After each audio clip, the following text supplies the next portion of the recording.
तस्यै वाचे नमो नमो वाचे नमो वाचस्पतये नमः ऋषिभ्यो मन्त्रऋषिभ्यो मन्त्रपदेभ्यो मामृषयो मन्त्रकृतो मन्त्रपदयः परा धर्माहमृषे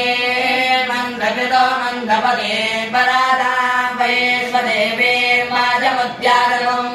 शिवामदस्तान् दुष्टान् देवेभ्यः शर्म मेद्यो शर्म पृथिवी शर्म विश्वमिदम् जगत् शर्मश्चन्द्रश्च सूर्यश्च शर्म ब्रह्म प्रजापति भूतम् वदिष्ये भुवनम् वदिष्ये तेजो वदिष्ये यशो वदिष्ये तपो वदिष्ये ब्रह्म वदिष्ये